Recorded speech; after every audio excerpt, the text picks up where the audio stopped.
Aleluya, aleluya. El Señor me ha enviado para anunciar a los pobres la buena nueva y proclamar la liberación a los cautivos. Aleluya, aleluya. El Señor esté con ustedes. Lectura del Santo Evangelio según San Lucas. En aquel tiempo, Jesús salió de la sinagoga y entró en la casa de Simón. La suegra de Simón estaba con fiebre muy alta y le pidieron a Jesús que hiciera algo por ella. Jesús, de pie junto a ella, mandó con energía a la fiebre y la fiebre desapareció. Ella se levantó enseguida y se puso a servirles. Al meterse el sol, todos los que tenían enfermos se los llevaron a Jesús y él, imponiendo las manos sobre cada uno, los fue curando de sus enfermedades. De muchos salían también demonios que gritaban: "Tú eres el Hijo de Dios". Pero él les ordenaba enérgicamente que se callaran porque sabían que él era el Mesías. Al día siguiente se fue a un lugar solitario y la gente lo andaba buscando. Cuando lo encontraron, quisieron retenerlo para que no se alejara de ellos, pero él les dijo: "También tengo que anunciarles el reino de Dios a las otras ciudades, pues para eso he sido enviado". Y se fue a predicar a las sinagogas de Judea. Palabra del Señor. Por las palabras del Santo Evangelio.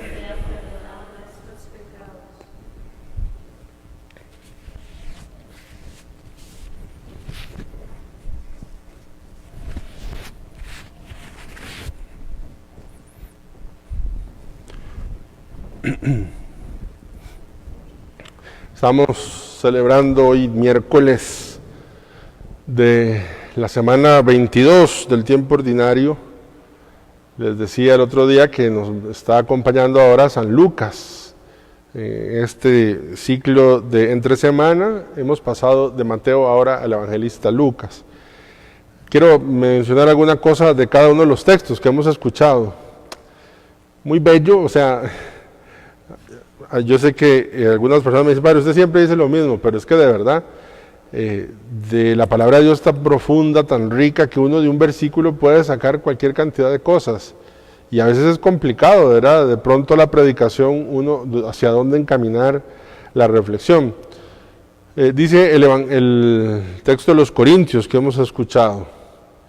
Dice: como a cristianos, Pablo le está hablando a la comunidad de Corintios que él había fundado. Una comunidad más o menos fundada por allí del año 55, en un contexto muy difícil como era la ciudad de Corinto. Pero entonces está diciéndole Pablo: como a cristianos todavía niños, les di leche y no alimento sólido, pues no lo podían soportar entonces. ¿Cuándo entonces? Al inicio, cuando fundó la comunidad, dice, él es consciente de que el alimento que les dio pues no era un alimento sólido, apenas eran un poquito de leche porque eran unos bebés que no podían soportar todavía. Entonces dice, pero ni aún ahora pueden soportarlo, pues sus pasiones lo siguen dominando. O sea, lo que está diciendo Pablo es: cuando yo estuve aquí 1 año y medio y ustedes eran unos bebés que no podían un alimento tan fuerte, por eso les di leche. Ahora ha pasado unos años y resulta que siguen siendo bebés, no pueden soportar. ¿Por qué? Porque siguen atados a sus pasiones. Y yo pensé que Pablo aquí nos podía regalar la diferencia entre la infancia espiritual y la inmadurez espiritual. Yo pensé que podíamos entonces meternos un momentito en esta diferenciación que hace San Pablo, porque a pesar de que habla como niños, le dice que le dio de comer como niños, también les reclama que no han podido crecer. Entonces, una cosa es la infancia espiritual y una cosa es la inmadurez espiritual. ¿Qué es la inmadurez espiritual? Yo puse una imagen de Peter Pan, porque como sabemos en los cuentos, Peter Pan es aquel adulto que no quiere crecer, que juega como niño, se viste como niño, sueña como niño, en el sentido de las actitudes. ¿Cuál es una inmadurez espiritual? Dice San Pablo exactamente y estrictamente de la comunidad cristiana. Dice, una comunidad llena de envidias, una comunidad llena de discordias y una comunidad con problemas de pertenencia. Un signo de inmadurez espiritual justamente es eso. Lastimosamente, estas cosas no solo son actitudes que se viven en San Pablo, sino que lo vemos a nivel el interno de la parroquia, de cualquier parroquia. Es que el Pablo decía, es que yo pertenezco a Apolo. Apolo parecía que era un gran predicador, más elocuente que Pablo. Otros dicen que a Cefas, a Pedro, otros a Pablo. Entonces, la pertenencia, ¿verdad? Es que yo soy de la Renovación Carismática Católica, yo no tengo nada que ver con los ministros ordinarios de la comunión. Yo soy de la Pastoral Juvenil y yo no tengo nada que ver con la catequesis.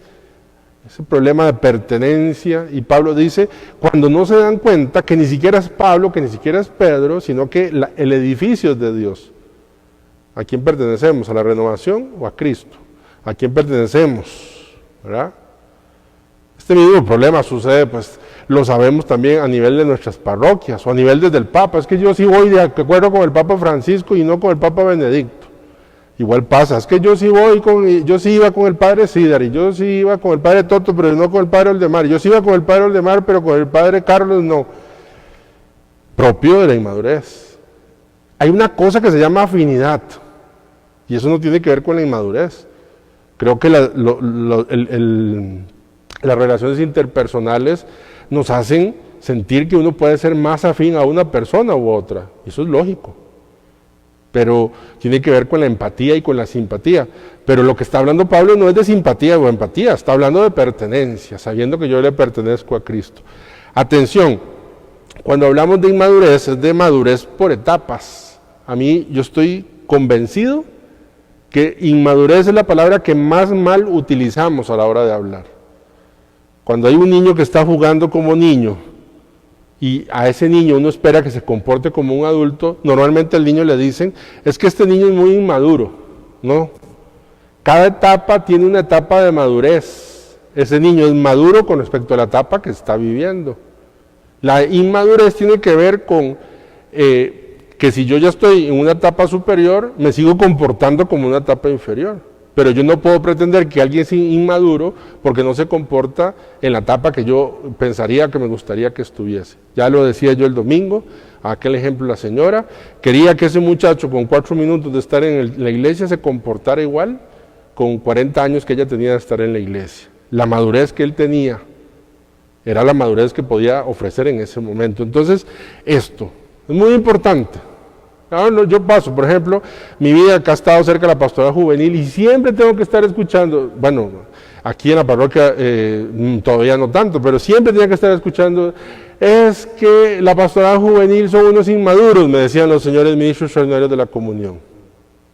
¿Cómo que inmaduros? Pues puede haber, sí, cierta inmadurez, pero normalmente se comportan con la alegría, con la rebeldía del propio de la edad. Entonces esto es importante que uno lo entienda en cuanto a la inmadurez. Pero lo que más me interesa es hablar de la infancia espiritual, porque Pablo nos está echando en cara de que somos, a la comunidad de Corinto, de que es inmaduro espiritualmente. Pero también la iglesia nos invita a la infancia espiritual. ¿Quién es, por lo menos para mí, la promotora de esta infancia? Porque vean que hablaba de niños, Santa Teresita del Niño Jesús. Ella que no podía, el camino perfecto de Teresa de Ávila, por eso ya se llama no Teresa, sino Teresita. No Teresa de Jesús, sino Teresita del Niño Jesús. Porque es ella, digamos, en esta infancia espiritual que así lo ve. ¿Qué es? Bueno, digamos dicho en dos platos, es tomar interiormente los modos de pensar y de obrar de los niños y conducirlos, ¿verdad?, en nuestra relación a todo con el Padre. Esa es la infancia espiritual. Digámoslo más claro todavía. Es transportar los rasgos de la infancia a nuestra alma y vivir bajo la mirada de Dios. Entonces, por ejemplo, Teresita habla de estas cualidades. ¿Qué es ser una persona con una infancia espiritual? Porque el niño tiene pequeñez y debilidad. Porque el niño es una persona pobre y es una persona sencilla. Y sobre todo, y por eso lo puso en rojo, porque el niño es una persona que se abandona. Más fácil todavía. ¿Qué posee un niño? ¿Qué posee un niño? Nada. Nada. ¿Qué conciencia tiene un niño que posee? Usted diría, padre, posee la ropita que tiene. No, ¿qué conciencia tiene de él un niño pequeño, recién nacido? Nada. No posee absolutamente nada. ¿Qué le falta a un niño? Nada. Digamos, hablando en el contexto del nacimiento de su papá y de su mamá. Es decir, si no posee nada un niño y no le falta nada, qué extraño, es porque entonces, por él mismo nada, sino que lo recibe absolutamente todo. Esto es básico para entender la infancia espiritual. El niño lo recibe todo. Todo lo recibe. Una persona de infancia espiritual es una persona que ha entendido el misterio de que todo lo recibe de Dios. Y por eso en su corazón, como dice Santa Teresita del Niño Jesús, hay confianza absoluta de que lo va a recibir todo del Padre, de la Madre y de quienes le aman. A mí normalmente no me gusta poner textos en las diapositivas, porque las imágenes ayudan un poco más, pero no puedo. O sea, yo intenté hoy en la tarde varias veces como poner una imagen para no decir, pero no puedo, porque los textos, para comprenderlos mejor, hay que leerlos. Dice Santa Teresita, para poder entender qué es la infancia espiritual, dice, estamos en un siglo de inventos. Recuerden, al final del siglo XIX. Hoy día no es necesario ya fatigarse en subir los peldaños de una escalera. Se acaba de inventar el ascensor. Teresita le toca ver el invento del ascensor. Por eso dice, estamos en una época de inventos. Ya no hay que cansarse subiendo una escalera. En las casas ricas hay un ascensor que lo sustituye con ventajas. ¿Verdad que sí? Es ventajoso. Si uno se monta y lo suben. Quiero también encontrar un ascensor para remontarme hasta Jesús, puesto que soy demasiado pequeña para subir por la ruda escalera de la perfección. ¿Qué belleza está diciendo? Teresita dice, yo me descubro que no soy perfecta como Teresa de Ávila, como San Juan de la Cruz, ¿verdad? El ascenso al monte, no puedo, dice Teresita. Yo lo que ocupo es un ascensor. Un ascensor. Que así como en las casas ricas suben a la gente, sí, yo ocupo un ascensor. Y sigue diciendo, el ascensor que me ha de subir al cielo son tus brazos, oh Jesús. Para esto no tengo ninguna necesidad de crecer. Antes, al contrario, conviene que continúe siendo pequeña y cada día lo sea más. ¿Ven? No busca el crecimiento, sino que busca la infancia. No busca la grandeza, sino busca la dependencia, la pequeñez, la sencillez y la pobreza. La perfección consiste en abandonarse en Dios y no en alcanzar peldaños, ¿verdad? Como dice ella. Es reconocer su nada, dice, esperarlo todo del buen Dios, como un niño pequeño lo espera todo de su padre. Es no inquietarse de nada, no buscar fortuna, hasta entre los pobres se da al niño lo que le es necesario. Dice ella, hay pobres, se le da lo que es necesario, comidita, arroz, vestido. Pero en cuanto se hace mayor, su padre ya no quiere mantenerle más y le dice, trabaja ahora tú que tú puedes, tú te puedes bastar ya a ti mismo, le dice. Ve cómo ella siente que crecer es más bien irse desligándose del padre. Y dice, para no oír jamás tales palabras, por eso no he querido ser nunca mayor, sintiéndome incapaz de ganarme la vida eterna del cielo. Para mí este es el camino, para Toto, este es el camino que yo veo más viable para mí, de la perfección, del alcance. A mí me cuesta mucho. Si Dios no lo hace, ¿se acuerdan la oración que digo San Nicolás de Cló? Vacíame de mí y lléname de ti. Me parece que es un camino muy viable para todos nosotros. Me he quedado siempre pequeña, no teniendo otra ocupación que la de coser flores, las flores del amor y del sacrificio, y ofrecerlas al buen Dios para complacerle. El sacrificio en la pequeñez, en la infancia espiritual es muy importante. Teresita dice que Cuando uno tiene que hacer algo y tiene muchas ganas de hacerlo y le pone mucho amor, eso es como ofrecerle una pepita de oro a Dios. Pero dice, si tengo que hacer algo y no tengo absolutamente ganas de hacerlo y lo hago, eso no es una pepita, eso es un diamante que uno le pueda hacer a Dios. Dice, porque habla del sacrificio. Dice, ser pequeño es también no atribuirse a sí mismo las virtudes que uno practica, ¿verdad? Creyéndose capaz de alguna cosa, antes bien reconocer que el buen Dios pone este tesoro de la virtud en la mano de su pequeño hijo para que se sirva de él cuando lo necesite, pero siempre es el tesoro del buen Dios. No tiene que gloriarse, y si encuentran una virtud, dice, es Dios que puso un tesoro para poder ofrecerlo a los demás. Para ir terminando esta parte de la infancia espiritual, dice, ¿cuál es el problema de la infancia espiritual? El desaliento. Eso lo ataca siempre, dice. Entonces, vuelve al ejemplo. Dice, me hace pensar que un pequeñuelo que comienza a sostenerse de pie, imagínense un bebé, un chiquito de esos que uno tiene que agarrarle los bracitos porque apenas está aprendiendo a caminar, pero todavía no sabe andar, queriendo llegar de todas maneras hasta lo más alto de la escalera. Imagínense una escalera y un bebé que apenas está sosteniéndose de pie.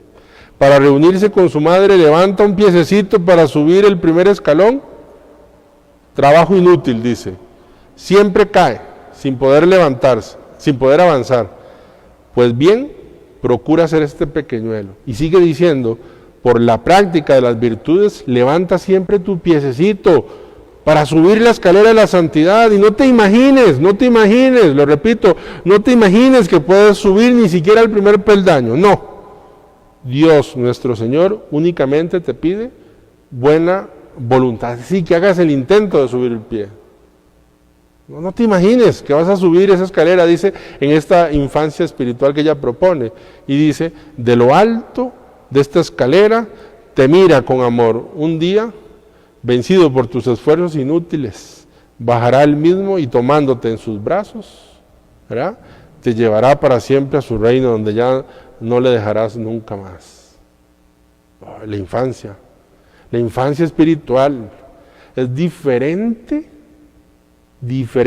a la inmadurez espiritual. En Teresita no veo inmadurez, veo más bien madurez en alto grado, pero sí en su forma de ver se ve infante delante de Dios. Por lo menos Pablo le está reclamando a la comunidad de que es inmadura, está pensando carnalmente, está atada a las pasiones, a las divisiones, a problemas de pertenencia. Y Pablo es un tema que sigue mencionando. Pues que nosotros entonces lo tomemos en cuenta.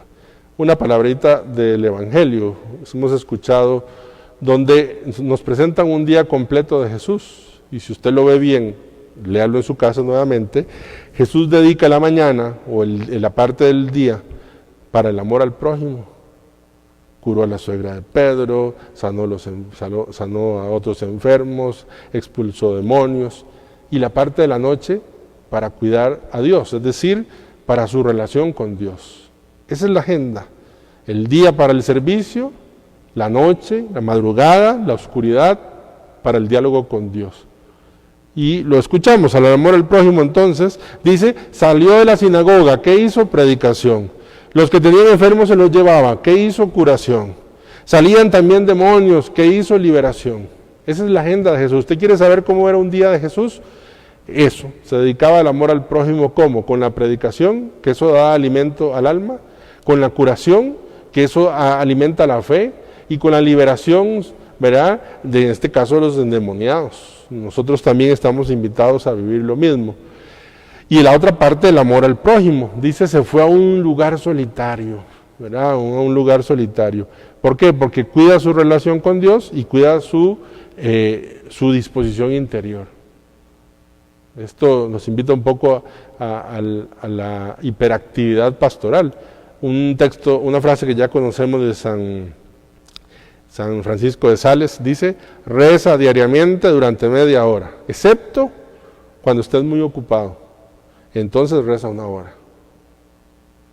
Yo siempre me digo, ¿verdad?, de verdad en mi vida, si el Hijo de Dios en su quehacer pastoral tenía muy centrado su relación con Dios, ¿cómo vamos a pretender todos los demás? Todos, desde el Papa Francisco, digo, hasta cada uno de nosotros. Dije Juan Pablo porque recordaba que siempre a las 5 de la mañana, postrado, ¿verdad? Yo les he contado, rezaba ahí frente al Santísimo antes de iniciar su Eucaristía. Entonces reza diariamente, dice. Yo termino. Las suegras. Hoy Jesús cura a la suegra de Pedro. Hay tantos chistes en torno a las suegras, tantas cosas que vacilamos, yo mismo vacilo. Siempre se dice cuando oímos ese texto de que Jesús le curó a la suegra de Pedro, que la gente vacila diciendo que por eso Pedro luego lo negó 3 veces, por haberle salvado a la suegra, ¿verdad? Y un montón de chistes que hay en torno a las suegras. Qué curioso. Algo hay. Yo pensé que podía hoy terminar diciendo enumerar 8 cosas a las suegras que pudieran tener en cuenta para su bienestar y el bienestar de la relación con los demás. Entonces las menciono, consejos para las suegras. Usted era padre, usted es el menos indicado porque usted no tiene suegra, ¿verdad? No, pero atiendo a los que sí la tienen, sí. Y entonces conozco la diversidad. Digo las 8 cosas rápido. No juzgues desde tu impresión, suegrita. No te formes una idea de tu yerno, de tu nuera. No. Vas a sufrir con eso. Da la oportunidad de que la relación con la persona te ayude a constituirte una imagen. Normalmente los yernos y las nueras inician el partido perdiendo porque dependiendo de la consistencia emocional de la suegra o del suegro, pues también tenemos los suegros también, ya la persona es el enemigo, que me viene a quitar a mi hija, que me viene a quitar a mi hijo. Entonces no juzgues desde las primeras impresiones, date el chance de conocer bien a tu yerno, a tu nuera. Pon de tu parte. Yo siempre le digo a los papás que tienen problemas con los jóvenes, siempre les digo, recuerdan que el adulto eres tú, que no te puedes poner a la altura del joven en la discusión. También, suegrita, suegrito, usted es más adulto siempre, así que ponga de su parte con madurez, ponga de su parte. No te entrometas, esto es importante, no te entrometas, entrometerse. Yo sé que el amor hace que uno se entrometa, pero entrometerse en las relaciones de sus hijos trae más mal que bien. Normalmente el amor hace, repito, que la mamá se entrometa en el cuidado del hijo cuando está soltero y de alguna manera se pretende ya cuando se esté en las relaciones, no te entrometa. A veces la forma de amar a tu hijo es mordiéndote la lengua, amarrándote las manos y todo ese deseo de bien que querés, a veces terminarlos más bien en la mesa del altar y no te entrometas, porque si no, dale el lugar que le corresponde. No es una competencia de amor. La Biblia dice, dejarás a tu padre y a tu madre. Dale lugar. Ahora, la persona más importante en la vida de esa persona, pues es su esposo, es su esposa. Y eso no significa que el amor de ustedes quede al lado, pero es una ley de la vida. Dale el lugar que le corresponde a la persona, ¿verdad? Quinto, no le hagas quedar mal. A mí me da vergüenza cuando yo estoy con gente que está la suegra. Y entonces a mí a veces yo oigo donde dice, la suegra le dice, padre, sobre todo porque tiene que ver con comida, entonces vienen y me sirven, dice, es que nadie hace estos frijolitos como yo. Y le dice a la nuera, ¿verdad, fulana? La está dejando mal. Claro, lo que está diciendo es que mi hijo ha tenido que crecer con esta inútil, no lo dice así, que no sabe ni cocinar los frijoles como lo hago yo. Y la hace quedar mal. Cuando viene y empieza a educar a los hijos, ¿verdad? Es que usted es una inexperta, porque todavía, tranquila, cuando usted tuvo el primer hijo también era inexperta, tiene que darle chance de que la persona aprenda. Entonces, no hagas quedar mal, ¿verdad? No hagas quedar mal. No le des consejos no pedidos. Posiblemente, usted será una de las personas que conoce más a su hija o a su hijo. Y usted vela, entonces dice, es que esta no sabe que mi hijo tal cosa, esto. No le dé consejos no pedidos. Crea puentes de confianza donde tu yerno o tu nuera pueden pedirte consejos, pero no des consejos no pedidos. Pueden terminar, no siempre terminan, pero pueden terminar muy mal, en relaciones muy destruidas. No hagas el problema más grande. Aquí no se trata de bandos, ¿verdad? No hagas problemas más grandes. Si ya ves que hay un problema, no lo hagas más grande. No ponga a decidir a tu hija entre una cosa o la otra. Entre que me creas a mí o le creas al otro. No hagas el problema más grande. Y 8, termino, un ambiente cordial. Tú puedes ayudar a hacer un ambiente cordial, con tu disposición, con tu alegría. Eso no significa que no ofrezcas, ofrece. Sal un día a comer con tu yerno, a comer con tu nuera solitos. Ofrece algún día a cuidar a tus nietos para que ellos puedan salir. Haz un ambiente cordial. ¿Cómo se llama? En el desarrollo del sacramento del matrimonio se dice que son una sola carne. Qué bello sería que tanto que amas a tu hija o que tanto amas a tu hijo, puedas ver a esa otra persona como otro hijo, creado con otra cultura, con otros modales, etcétera, pero parte del amor, ¿verdad? 8 cosas sencillísimas que creo que todos sabemos, pero que tal vez puedan servir en torno, ¿cómo se llama el tema de la suegra? Gloria al Padre, al Hijo y al Espíritu Santo.